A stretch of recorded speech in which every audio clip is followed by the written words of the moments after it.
पर दुख का मूल कारण भी तो यही है ऋषि भृगु। आसक्ति हमारे मन की शांति को छीन लेती, उसे भंग कर देती।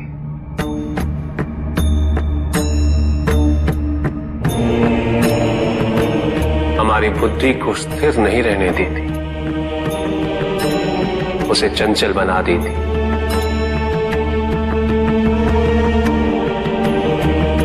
आसक्ति से प्रमाद की उत्पत्ति होती, प्रमाद मद होता है और मद अहंकार का स्रोत है, और अहंकार पूर्णतः शुभता में परिवर्तित हो जाता है, अर्थात आसक्ति अशुभता की जननी।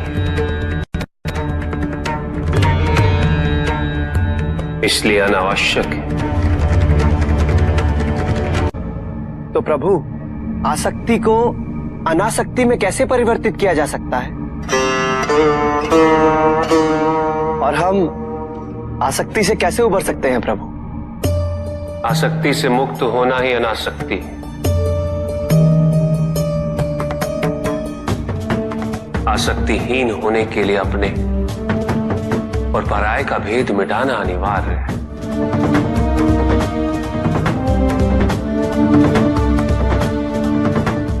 और यह तभी संभव होगा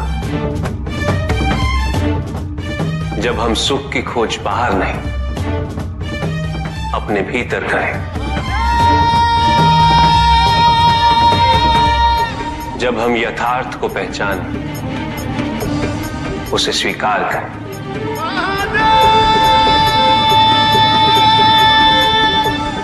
हम अपने सुख को सांसारिक तत्वों से परिभाषित नहीं करें। जब तक हम ऐसा करते रहेंगे, हम बंधते जाएंगे।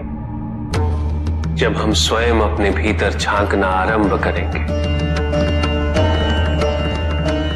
हमारी मुक्ति का मार्ग स्वतः प्रशस्त होता जाएगा।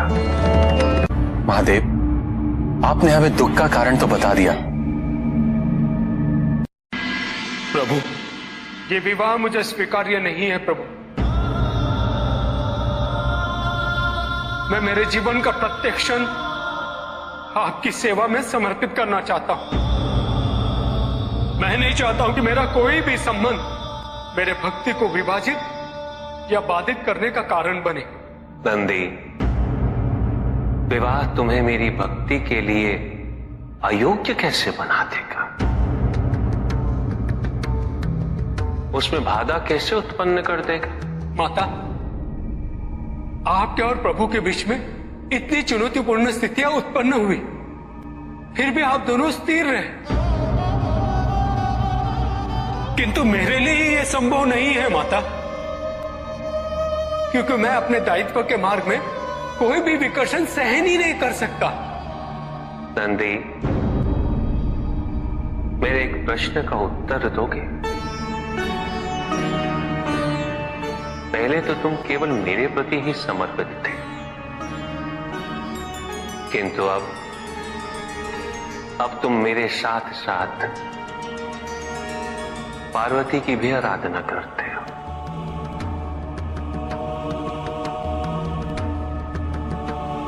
क्यों? प्रभु, माता आपके अर्धांगिनी है, आपकी पूरक, जिस प्रकार आप उनके पूरक हैं। आप माता के कारण आनंदित रहते हैं, उनकी उपस्थिति आपको प्रसन्नता देती है। अन्यथा आपको इतना हर्षित उनसे पहले मैंने कभी नहीं देखा है। फिर कुमार कार्तिकेय का जन्म, अशोक सुंदरी का जन्म, और फिर हमारे गणेश का जन्म। प्रभु, इस प्रकार मैंने कैलाश को पूर्ण होते हुए देखा है, और यह सब माता के कारण ही हुआ है।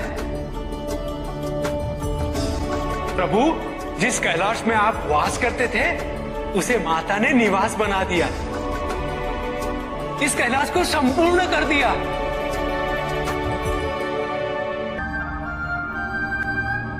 अर्थात व्यक्ति की पूर्णता हेतु विवाह आवश्यक है नंदी।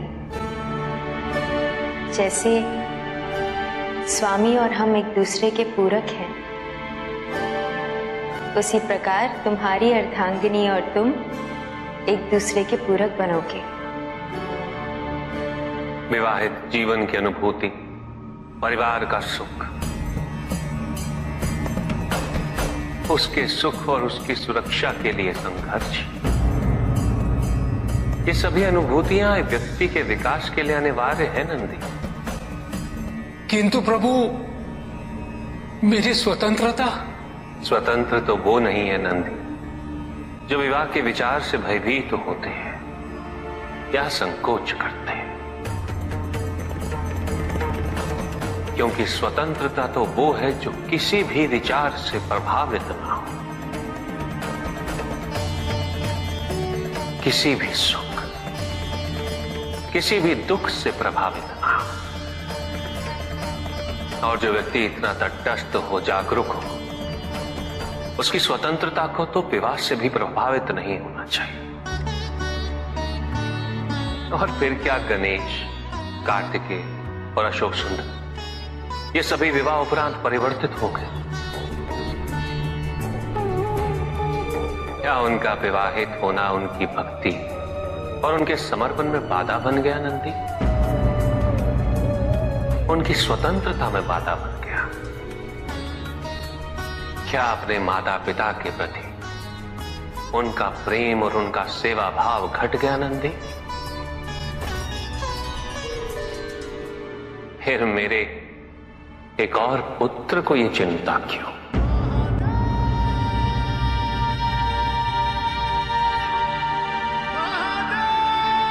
ये भय क्यों नंदी? अग्नि जलाती है, जल बुझाता है। दोनों के कार्य क्षेत्र पूर्व परिभाषित और भिन्न है। दोनों एक दूसरे को प्रतिस्थापित नहीं कर सकते। इसी प्रकार इस समस्त संसार में सभी की भूमिका पूर्व परिभाषित। संसार की यही विविधता इसकी विशेषता भी है।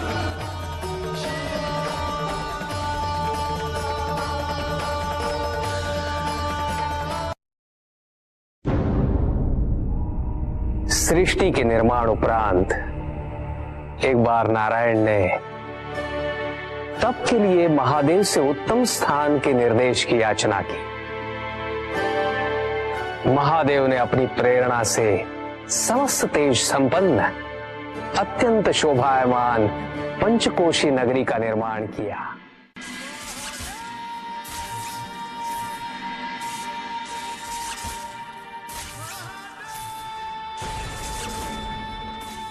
वहां उपस्थित होकर नारायण ने बहुत काल तक तपस्या की।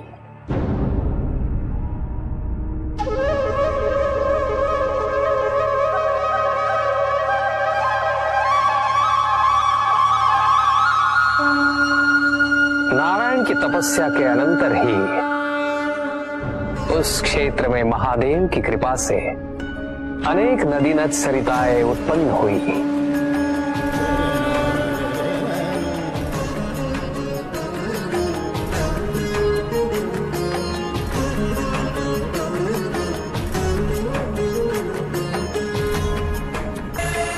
इस सब को देखकर आनंदमयी हो उठे नारायण ने जैसे ही अपना शीश हिलाया, उनके कान की मणि गिर पड़ी।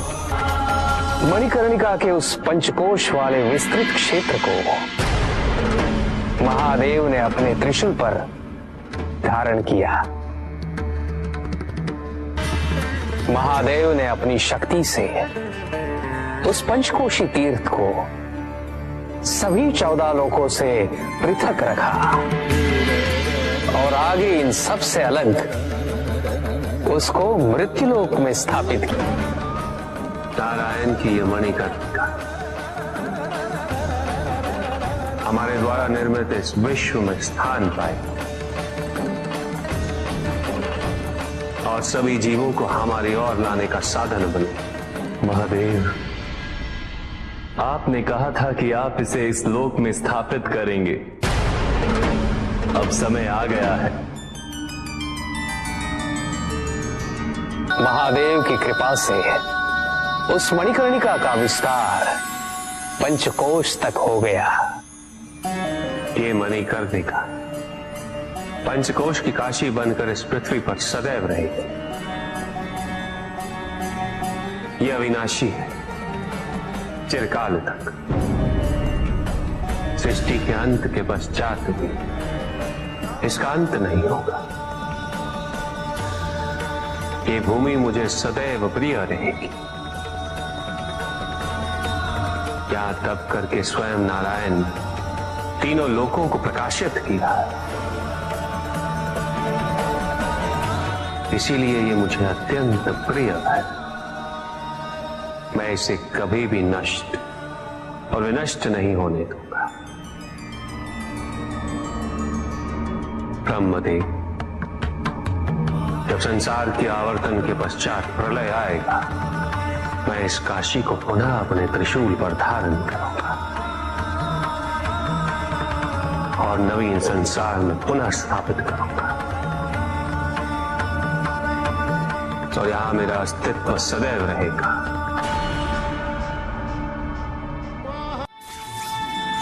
महादेव ने उस क्षेत्र से अपने आत्मिक योग को ध्यान में रखते हुए अपने ज्योतिर्लिंग को वहां स्थापित किया, जो इस क्षेत्र से कदापि पृथक नहीं हो सकता। विश्व की स्थापना तो हुई, किंतु इस ज्योतिर्लिंग को आपने उस स्थान पर स्थापित किया है जिसकी ऊर्जाएं विश्व से परे हैं। इस ज्योतिर्लिंग को विश्वेश्वर ज्योतिर्लिंग के नाम से जाना जाएगा।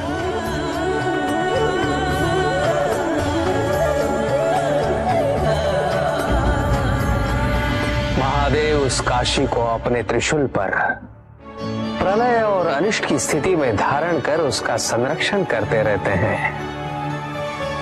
इसीलिए ये क्षेत्र सभी लोगों से न्यारा है। नारायण की मणि गिरते ही उस स्थान का नाम मणिकर्णिका तीर्थ पड़ गया। पर दुख का मूल कारण भी तो यही है ऋषि भृगु। आसक्ति हमारे मन की शांति को छीन लेती, उसे भंग कर देती।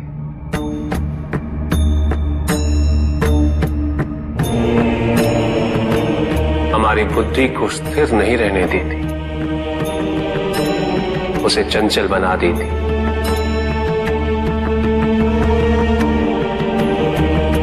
आसक्ति से प्रमाद की उत्पत्ति होती,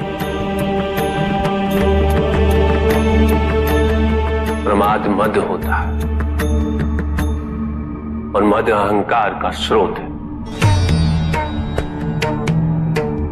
और अहंकार पूर्णतः शुभता में परिवर्तित हो जाता है,